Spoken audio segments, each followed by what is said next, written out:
Kapuso Drama King at Sanggang Dikit for Real star Dennis Trillo sa sunod-sunod na mga awards sa kanya at sa Green Bones film. Sabi ni Dennis, may inaasam-asam pa siyang international awards. Bukas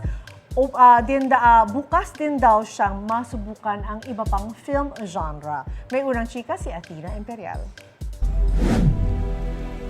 May kasabihan na kapag daw ikinremate ang isang tao at nakahanap ng kulay berdeng buto sa kanyang mga abo,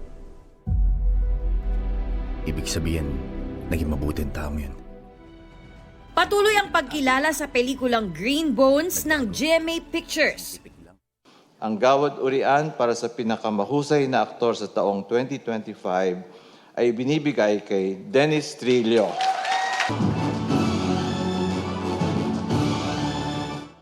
At ang lead actor nitong si Dennis Trillo na gumanap bilang person deprived of liberty o PDL na si Domingo Zamora.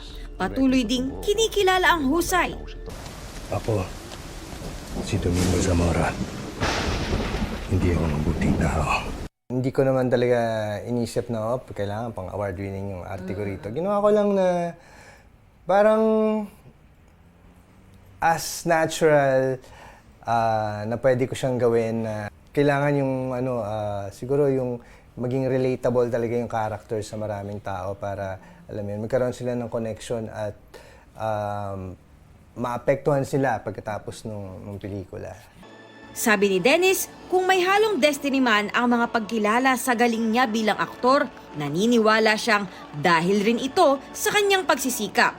Tingin ko 50-50. Kailangan talaga pagtrabahuan mo rin kung meron kang gusto. Kung destiny man yan, hayaan mong maging guide lang yun sa'yo. Dennis shared, may pangarap pa siyang award. Siguro Oscars naman. Hindi, joke lang. Hindi. Why not? Yun yung rurok, pero alam mo yun, malayo pa tayo doon. At sa 20 years niya sa showbiz industry, may film genres pa raw siyang hindi nasusubukan. Parang wala pa akong musical. Would you like Wala to akong have maalala. something like that in the future? Why not? Ang gusto ko talagang gawin kasi mga horror eh. Gusto ko yung mga dark na mga projects. Horror, suspense, thriller, psychodrama. Ito ang unang balita, Athena Imperial para sa GMA Integrated News. Gusto mo bang mauna sa mga balita?